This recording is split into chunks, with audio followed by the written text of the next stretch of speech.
لقبوها بنت الجي كلاس، وانقسمت آراء الشارع السوري حولها لنصين. النص الأول هاجمها هجوم كتير قوي بدون ما يعرف حقيقة اللي صار معه، أما النص الثاني دافع عنها واعتبر اللي صار معها حرية شخصية، وعارض تصدير البنت السورية بهي الصورة على السوشيال ميديا. ماريا، تعرفيني بحضرتك اليوم لو سمحتي؟ أنا ماريا من لبنان، جيت على سوريا حتى أحتفل معهم.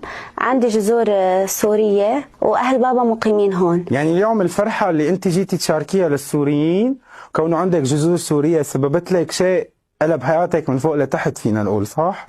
صح، مع الأسف يعني طلع الفيديو وتصدر بطريقة كتير سيئة. معظم أو أغلب الناس انتقدت هذا الشيء، والمعظم الثاني شجعني على هذا الشيء. طيب، قبل ما نحكي كتير بتفاصيل الفيديو، هذا الحديث صار بيوم 7 الشهر ولا 8 الشهر؟ يعني بيوم عيد التحرير ولا قبل التحرير بيوم؟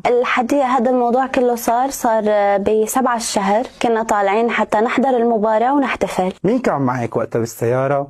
كان معي رفقاتي. كنتوا 4 صبايا؟ صح، كنا 4 بنات وهن رفقاتي. بأي منطقة شفتوا للشاب اللي كان معه الجي كلاس؟ عند الآمرية التركية.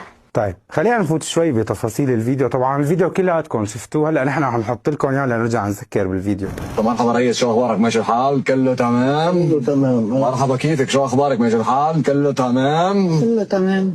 مثل ما لنا شايفين، ماريا بينت انه هون عم تعطي جوالها للشاب ليصور شيء من الموبايل. سؤال ماريا، شو صور الشاب من موبايلك؟ صور حساب الانستغرام، نحن كنا على اساس نتواصل. طيب، سؤال قبل ما نقول على التواصل.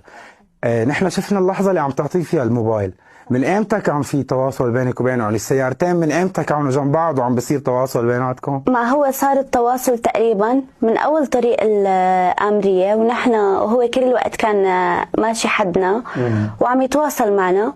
فبعدين طلب الحساب الانستغرام واخذ جهازي وصوره وصار اللي صار. ليه اعطيتي الحساب؟ لانه معه جي كلاس؟ كان راكب كيا ريو او افانتي او اي صورة كنت اعطيتي له حساب؟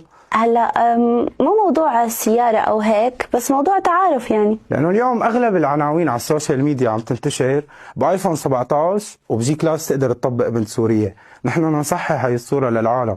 فاليوم الشخص لو كان بسيارة غير الجي كلاس كنت اعطيتيه حسابك؟ طبعا، يعني اذا كان هو ناوي يتعرف علي والشاب شخصيته حلوة، انه ليه لا؟ ليه ضروري بس انه يكون معه سيارة وجي كلاس وايفون 17 خلص انا لازم اعطيه رقمي؟ هذا الشيء غلط. قد ايه عمرك انت ماريا؟ 21. يعني اليوم انت شخص عنده حريته الشخصية بكل حياته. في حرية شخصية وفي لا، يعني شوي هيك شوي هيك. طيب، هلا جينا للسؤال اللي كتير مهم. تواصلتي معه للشاب ولا ما تواصلتوا؟ نحن تواصلنا اول يوم